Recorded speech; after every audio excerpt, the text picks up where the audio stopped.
I said there's 4 body styles. And I think we could probably look around the room and we could see each one of us probably fits into the category of these shapes and forms. And the apple's kind of round on the top and small at the bottom. They almost always have great legs. They have no behind.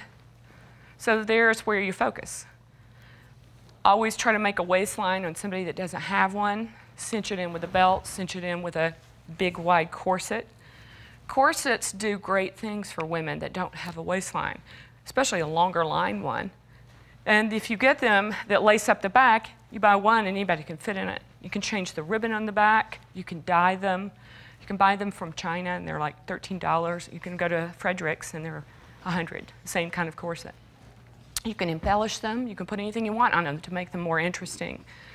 So in my prop closet, I have corsets of every color and every kind. I have robes, I have all kinds of fabric that I've bought at the fabric store to help me embellish pillows and all kinds of cool things. So if I go to their home and they've got a beautiful bedspread, but there's just no pizzazz, I can help put an outfit together and make the pillows in the background and the whole set will sing.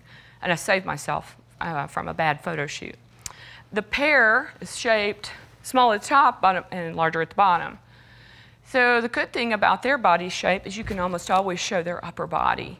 They're usually pretty fit in the arms. It's like the total opposite of the apple. I usually put a flared skirt over the hip and something that cinches in the waist and a push-up bra. If they're very small in the chest, I ask for those little gel inserts.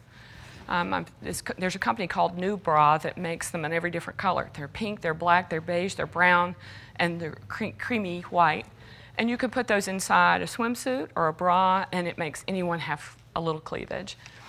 That and your retouching skills can make that even look more beautiful. So all the clothes have to be kind of planned a little bit, and then your poses can venture off from that. So you hide all of the flaws, and only you're working with the advantage. The Hourglass girl has the most amazing figure, but she's going to be the hardest to shoot. You have to be really careful you don't put clothes on that are too big and too flowy because they'll look like a bigger person when they're not. So V-necks lengthen, to me, the neckline and make everyone look thinner. It's creating a vanishing point with the clothes. So you automatically are comfortable by looking at that. Clothes that fit more close to the body are going to be more flattering on that subject. Structure in the clothing and that. The bigger, the flowier, the worse the scenario will be. Watching out also for people that are uncomfortable with their body, you never want to put them in solid white. It just makes white comes forward and makes everyone look a little bigger. The ruler is the model body. They want more curves, so the fun thing is you get to put them in just about anything you want, but you've got to move them around a lot to get the great curves.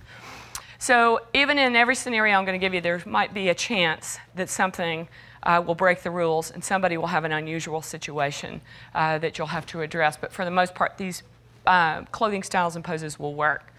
So explaining the apple there, sometimes I'll put a loose flowy top on and then let that beautiful body show on the bottom. And you forget for a minute that there may not be as fit.